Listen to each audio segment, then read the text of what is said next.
Our next speaker was going to be Eric Anderson, but I think he sent John Moltzan.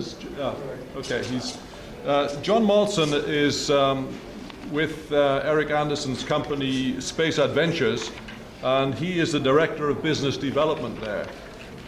Space Adventures has really taken the lead in getting this whole idea of space tourism, make it a reality. And if we look to the title of the whole session here, it's Space Tourism and Experiences. And they had the great wisdom to combine lots of different ways of getting the feeling of space put together for a whole range of different prices. I mean, the ultimate being flying on Soyuz into orbit. But they have the full range of options available. So you got your data on board there? In which case, over to you.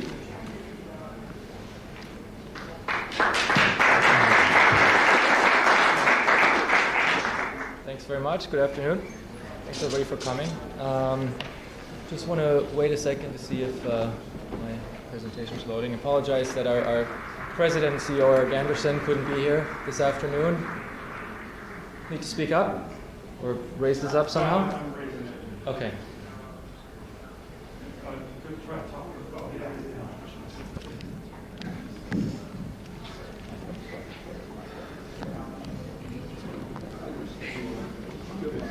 That's probably good enough. Can everybody hear me? Yeah. Okay. Okay. So you have heard a little bit today, yesterday, and probably in the press ever since, at the latest, ever since the Spaceship One and the X Prize last year, quite a bit about space tourism, about the details of what's available, the different vehicles, orbital tourism, suborbital. I will talk a little bit towards the end about the different programs that we offer, that Space Adventures offers. But mainly, I wanted to take this opportunity to look at the big picture and look at the commercial space industry, specifically space tourism, and what it means for space exploration in general, in the big picture over the next 10, 20, 50 years. So if we could go to the next slide, I'll just real quick give you an overview. Space Adventures was founded in 1997. We've been around for 8 years working to launch this industry. We started with the programs in Russia, zero-gravity flights and MiG flights, and then went on to send the first space tourists to the International Space Station in 2001. Our first client, Dennis Tito, followed by Mark Shuttleworth. We have a third gentleman, Dr. Greg Olson, currently in training, who's expected to fly within the next year or so. Our main office is right here in Arlington. And as far as the suborbital industry goes, we have received over 100 paid reservations from all over the world, and the program has been extremely popular, especially since last summer, once again, of course, because of the tremendous progress that has been made with the X Prize. Now, if we could go to the next one. There's something wrong on the top there. I don't know if you can see that on the screen. It's fine, it's just a headline. But so, just see if we can get this back. Essentially, I'd like to start with just an overview of where we are today. Thank you very much. Sort of the status quo of the industry. Obviously, we firmly believe that space exploration is critical for the future, not only the future of our industry, but the future of mankind. And the problems that I would like to talk to in this presentation are mostly revolving around the cost of space access and the impact that space tourism and commercial space flight can have on changing that situation and really opening up the space frontier, not only to a very select few that can afford $100,000 for a suborbital space flight or even $20 million to go to the space station. We believe only space tourism can really change this problem and open up space, provide the necessary funding and global interest to really open up space. And talk a little bit about what we Space Adventures are trying to do to help, and what you can do as well. Go to the next one. Why is space exploration important? We can go to the next one. I'm sure you're all aware or you probably. What I'm trying to say is I probably don't have to tell you too much about why space exploration is important. You all know probably more about that than I do, but just a few of the concepts. Or of course, in the long term, looking at energy resources in space, generating energy from Earth orbit, mining operations on the moon, on Mars, asteroids. We could go to the next one. Then there's the future of transportation. The suborbital space planes currently under development will eventually lead to bigger and better vehicles. They will lead to orbital tourism, to space hotels, to flights to the moon. Vehicles such as the Orient Express, which was a NASA project about 20 years ago, which unfortunately ran out of funding, but we will see vehicles like that in the future come online, and we certainly believe space tourism will play a role in creating the demand for those. We'll go to the next one. There's of course our need to explore and to see what's out there, of course, we even in the space tourism industry, we're following a different path, but we are just as excited as everybody else, certainly, about the exploration initiative to go back to the moon and to go on to Mars. And of course, there already are plans on the drawing board for the decades to come of opening those frontiers also to the public and to tourism. We could go on. Then, of course, there's always the idea that only opening up space and moving into space and colonizing space is what's going to ensure the survival of mankind in the long term. So, like I said, looking at the big picture over a long time to come, and then more near-term space applications such as satellite phones, TV, satellite imagery, weather.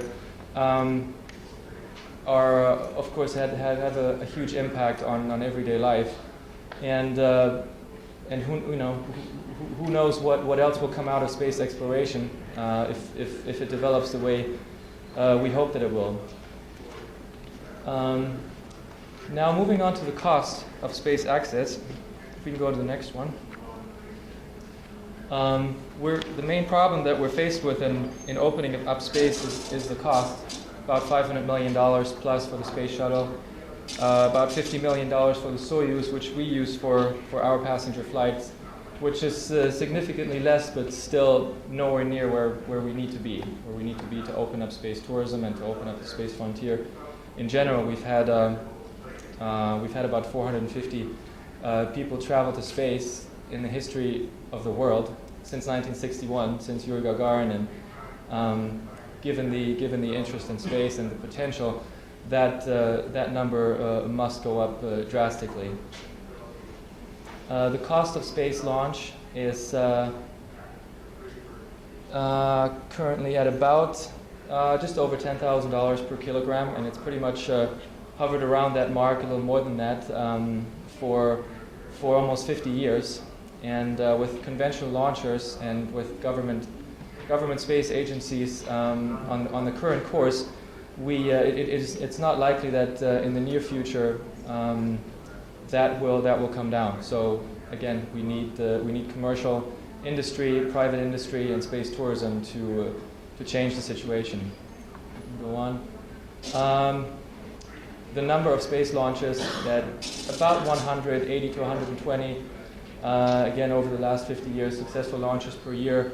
That is a number that, again, can only go up drastically once we are able to significantly reduce the launch costs. Again, we would call what we envision the space tourism world and commercial space future the golden age, and we need to change the costs and the launch frequency to get there. Safer, cheaper, more advanced vehicles are certainly the prime objective, and again, space tourism has seen a number of suborbital designs come up in the last few years. The Spaceship One, the first successful one to fly, to open up, to win the X Prize. And although it is, of course, only suborbital for now, the technologies will improve.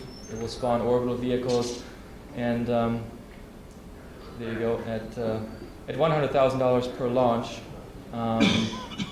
approximately $100,000 is about the ticket price that Space Adventures currently asks for a suborbital flight. We stand a much better chance of increasing the number from 450 to hopefully thousands per year over the coming years.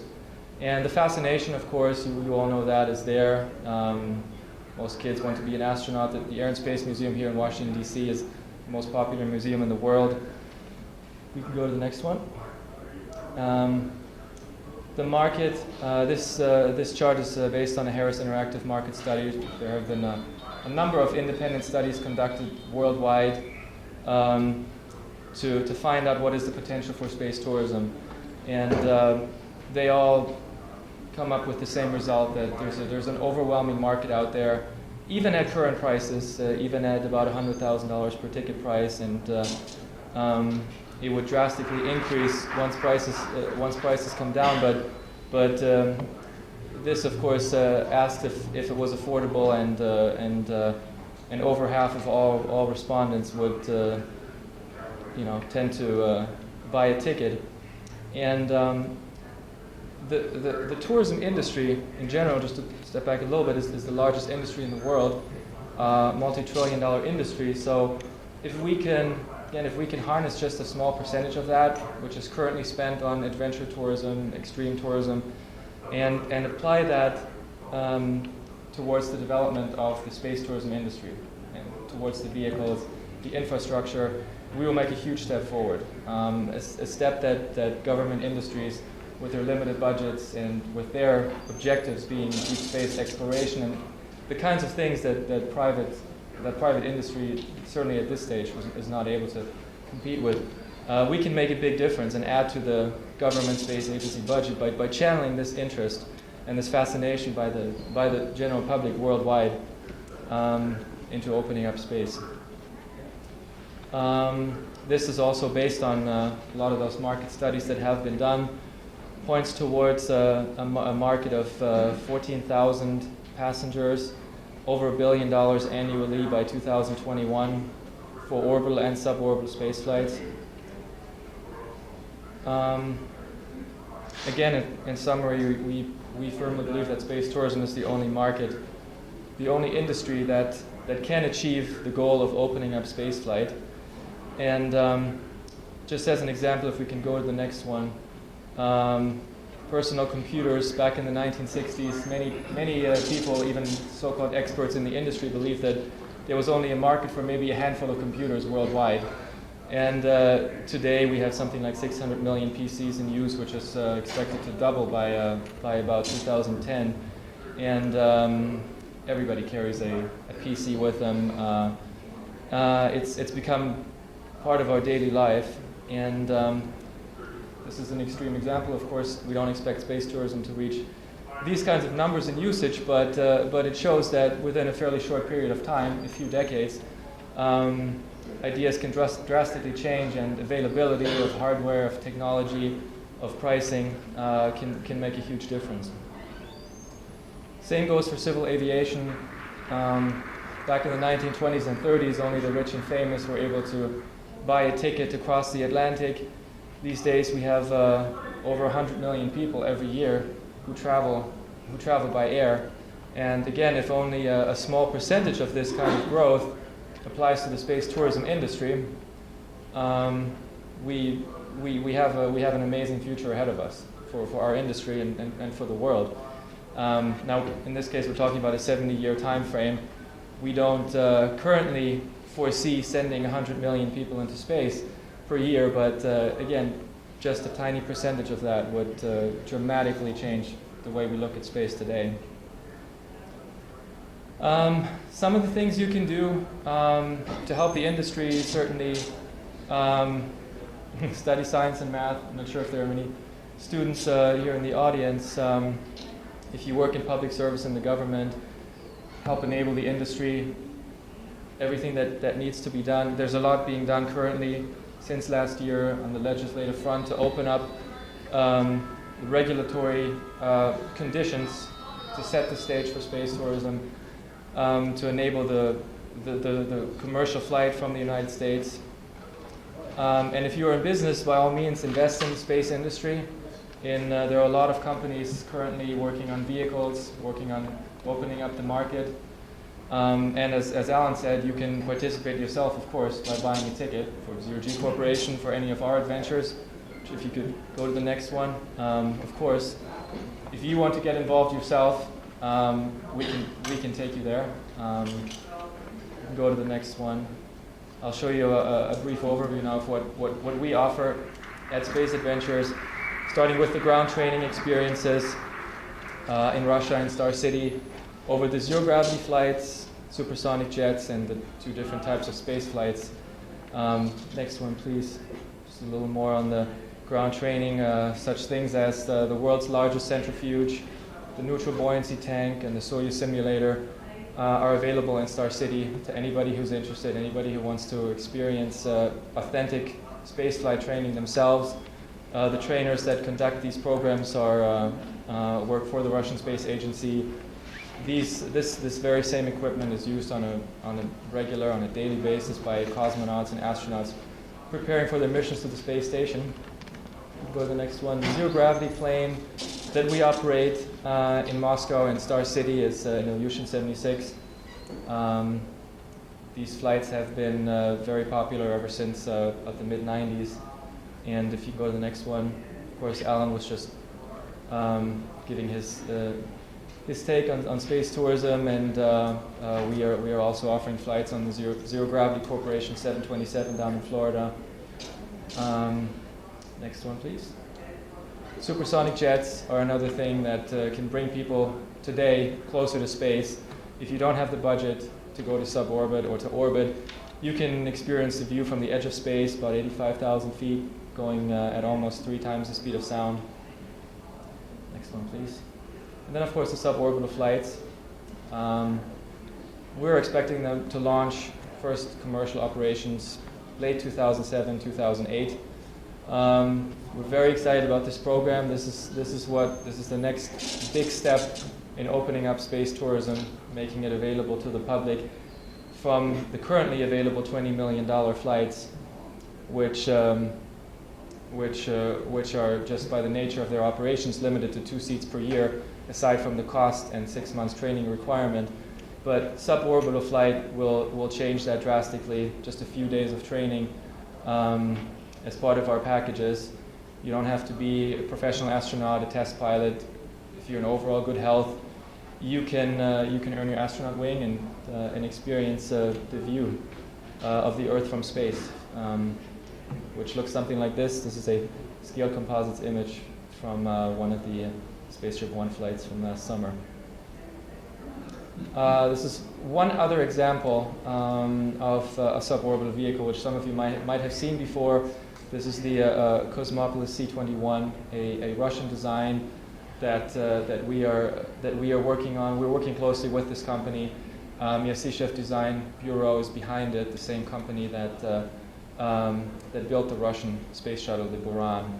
So very experienced team, a 2-stage system, very similar to the Spaceship One, except the rocket ship sits on top, not underneath. But this is just one example of about half a dozen different developers in the States and around the world that are currently working on suborbital vehicles besides scaled composites.